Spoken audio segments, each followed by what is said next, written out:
গুলারে ওরা বের করে ফেলছে গায়েতে গায়েতে। আমি ওদের বিচার চাই, প্রত্যেকের ফাঁসি চাই। আমি সবার কাছে ওদের ফাঁসি চাই।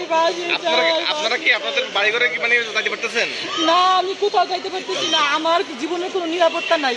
আমাকে যে কোনো সময় ওরা মেরে ফেলতে পারে, যে কোনো সময়। ওরা আমাকে ফোন দিয়ে হুমকি দেয়, ওরা যে তুই বাংলাদেশের যেই প্রান্তে থাকবি, তোকে আমরা যদি পাই, তোকে আমরা টুকরা টুকরা করবো। তোর ফ্যামিলির সবাইকে যতগুলা টুকরা করছি তার চাইতে আরো ডাবল টুকরা তোকে করবো। তোকে কুবাইয়া পিস করে তোকে মারবো। আমার বাচ্চাদেরকেও নাকি ওরা পিস করে মারবে। কারা হুমকি দিচ্ছে? কারা হুমকি দেয় আমি জানি না, কিন্তু শুধু নাম্বারে ফোন দিয়ে অচেনা নাম্বারে ফোন দিয়ে আমাকে এই হুমকিগুলো ওরা দিছে। আমার এই হাত ভেঙে ফেলছে, আমার এই হাতের মধ্যে 27টা জনে বাইরে হয়েছে। আমার এই পাটা ভেঙে ফেলছে।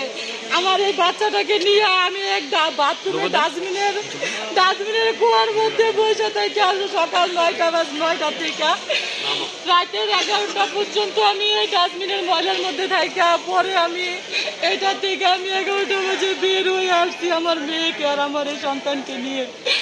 আমরা সবাই যায়। আমার 3টা বোন এক জায়গায় আমরা পলাই গেছি। আমার 2 বোনকে ওরা খুঁজে আইনা ওরা পিটায় কুপাইয়া ওরা মারছে। আমার বোন একটা এখনো মৃত্যুর সাথে পাঞ্জা লড়ছে। আমার বোনটা বাঁচবে কিনা আমরা কেউ জানি না। আমার বোনটাকে আমি শুধু আল্লাহর কাছে বলতে, আল্লাহ যেন আমার এই একটা বোনকে যেন আমার বুকে ফিরাইয়া দেয়। আমার দুনিয়ার কেউ রাখছেন, আমার পুরো বংশ নির্বংশ করে ফেলছে। ওরা বলছে আমাদের এই বাচ্চাগুলো ওরা টুকরা করে ফেলবে। বাচ্চাগুলো যেন বড় হয়ে যেন প্রতিশোধ না তুলতে পারো। এখন আপনারা যে মানে নিরাপত্তাহীন